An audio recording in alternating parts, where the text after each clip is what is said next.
AEW talent are said to be very frustrated with creative. Elsewhere, we have an update on an injured Impact Wrestling champion, and WWE has called up multiple NXT stars to Monday Night Raw. More on that in this video. Hello everyone, Jack and Ross back again with the news. Happy Halloween. Happy Halloween, everybody. Happy Halloween. Owen, who's editing this video, told us it's Halloween. Are you going to do a special Halloween intro? There you go. You ready for it? You ready for it? Boo. Okay.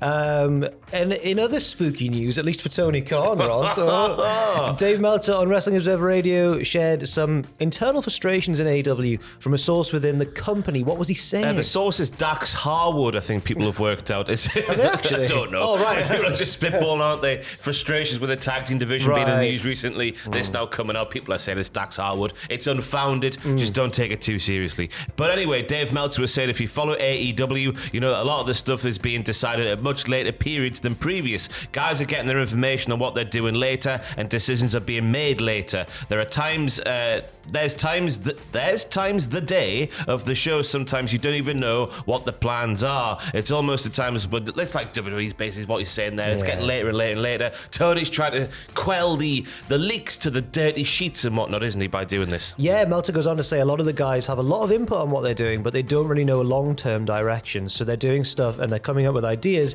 but when you don't really know exactly a long-term direction, you're kind of coming up with ideas week by week too. But you don't know what the ultimate thing is, and maybe the ultimate thing hasn't even been decided yet. So that's one of the reasons that the shows are like the shows are.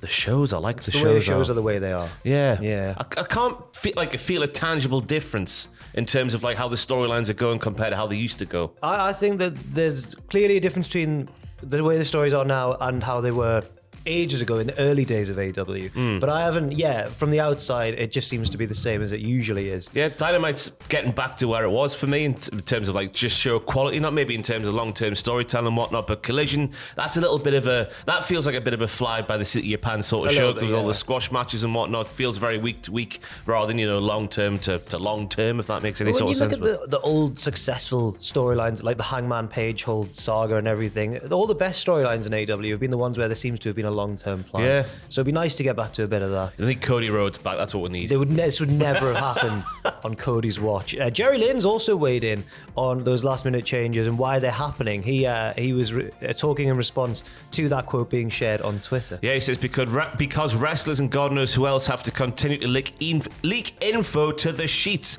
podcasts, etc. So Tony tries to keep things confidential. You wouldn't want to know everything before you see a movie. Anyone who leaks info is doing damage to the product and the industry. Whoa. Take that one, Sean Ross Sapp. But then a Twitter user replied saying that movie actors need to know the full script, and Lynn responded with, that part was referring to the fans attending the movie, not the actors, to the marks. Yeah, well, he's got a point, to be fair, because if there is people within AEW, which they appear to be with Dave Meltzer, we know the usual suspects, don't we? If they are leaking stuff to Dave and then it's getting out via that means it must be annoying, because they know that's how that's getting out there. Yeah, I think so as well. But is it just one of those things that's unavoidable in the modern age of wrestling in a company that size? I don't know. You got to ask Chris Jericho, the Young Bucks, Dax Harwood. Yeah. What makes them go to Dave Meltzer and talk to him?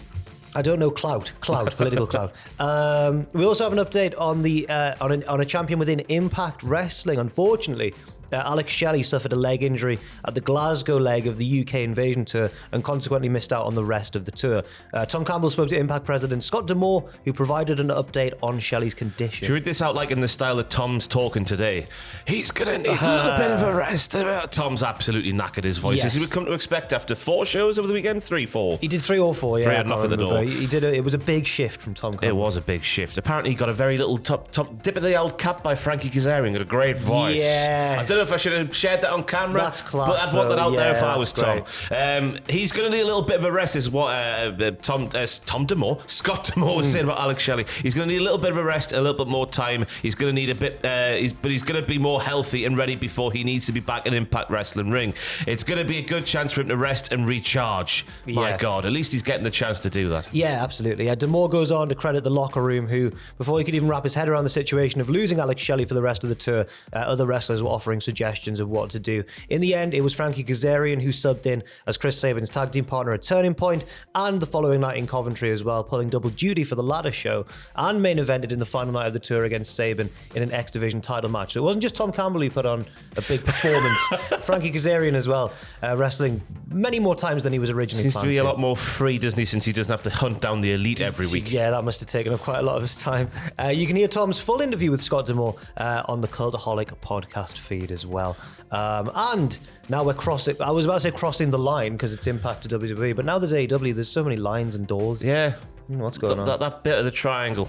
All right, okay, that bit. We're crossing that bit of the triangle. Yeah. And we're going to talk about Crown Jewel, which in groundbreaking news appears to have a pre-show match. When was the last time we had one of them? Because it feels like under the Triple H regime, they've just died a death, the kickoff show matches. Yeah, I honestly can't think, unless there's been just a random one in the past sort of 6 months that we've forgotten about. Not even at WrestleMania do you get them in these days, but now we're getting them once again. Sami Zayn will face JD McDonough. Google him on the kickoff show ahead of Saturday's event in Saudi Arabia. Sami Zayn's basically going to he's basically becoming the elite hunter, but instead of the elite, it's the Judgment Day. He's going to hunt down the Judgment Day and take them down one by one, starting with JD. He says he's going to vow to fight them until they are no more.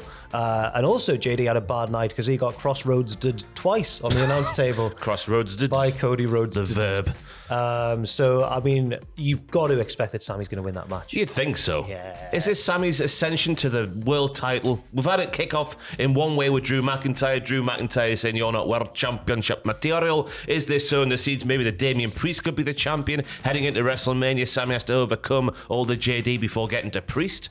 One thing that Triple H has done well, certainly on Raw, is keep his options open, keep us guessing. There's many avenues he could go down. The full card for Crown Jewel, which is this weekend, of course, in Saudi Arabia. We've got John Cena versus Solo Sikoa, but I think he's just Solo now, actually. Do you reckon? Do they still say Sikoa? He's going to be massive Solo with a capital L after this show, that's for sure. After John Cena's promo on SmackDown, how can John Cena lose? Maybe, yeah. John Cena versus Solo Sikoa, Cody Rhodes versus Damian Priest, a US title match, Rey Mysterio defending against Logan Paul, Io Sky defending her women's title against Bianca Belair, Rhea Ripley defending her women's title against 4 opponents, Nia Jax, Zoe Stark, Shayna Baszler, and Raquel Rodriguez, Seth Rollins defending his title against Drew McIntyre, and Roman Reigns defending his title against the new head of the table, if you saw the contract signing. Yes. LA Knight. Inspired booking on SmackDown that was wasted on a feud where LA Knight's not going to win. It's a shame. It's a big shame. Even you don't believe in LA Knight. I don't believe it's going to... At this time of year, Roman Reigns, when WrestleMania's coming up, Hulk Hogan's the next step to go past in that longest reigns ever. It's not going to happen, but it was wonderful to see LA Knight cut off the Tribal Chief's entrance and sit at the head of the table. LA Knight, obviously one of the big success stories moving up from NXT to the main roster. And we saw another call-up, I suppose. Yeah, it's a call-up on Raw last night from NXT as Alpha Academy's open challenge was answered by the Creed brothers, Julius and Brutus, alongside Ivy Nile. And they bloody went and won, didn't they? Brutus ball for the win. It just looked like they got all of their flips and whatnots in there. They're two big strapping lads that can do all the moves your favourite wrestler can, a little bit more. I feel like a promoter from the 1940s, but there we go. There was wonderful spots in the match where they were doing stuff off the top rope, and then someone would do on top of them, and then on top of them, and then the fourth man on top as well. They were all in the bed. Fantastic stuff. We also had Tozawa taking out, Ivy Nile taking out Tozawa as well, who was trying to meddle in the match. Shoot German. Yes, and yeah, they got the win, pinning Otis. So I'm still a bit concerned that Gable's never going to get near the IC title again. It feels like it's going week by week, didn't it? Slipping away. Becoming more of a comedy act, like just, card filler, where it felt like there was a real sort of movement to get behind Gable, especially going after Gunther for a while. Reckon if he could convince the Creeds to join him, Gable's got the makings of a new bloodline there with himself as the tribal chief. You know the thing? With the Creeds and Otis and... the tribal chief, Chad Gable. Well, maybe not the tribal chief, but you know what I mean. I tell you what, though, who's coming back to WWE? CM Punk. Why? References. If you watch Shinsuke Nakamura's promo, he can only be talking about CM Punk. There was someone who dropped the line of like, "Oh, cry me a river." It was Seth Rollins. Who does he feud with in real life? He hates CM Punk. He called him a cancer a little while ago, so he's feuding as well. And I think it was Becky Lynch called herself a game changer or something that Punk's mentioned in a promo once. So CM Punk's definitely coming back in Survivor Series. Well, there we go. You heard it here first. As I mentioned, Crown Jewel is this weekend. All the usual content is coming out on this very YouTube channel. Myself, Ross and Andrew will be doing 9 pitches. We've got predictions going up as well, live reactions on the night itself, and what happened. No, I'm completely going to say the last one. I'm away next week, so I'm not doing WTF for this one. And what happened will be done. But not WTF moments. Thank you very much for watching this video. Leave your thoughts and opinions on any of the news stories we've talked about in the comment section down below. Myself and Ross will be back with more news later on in the day, and we'll see you soon.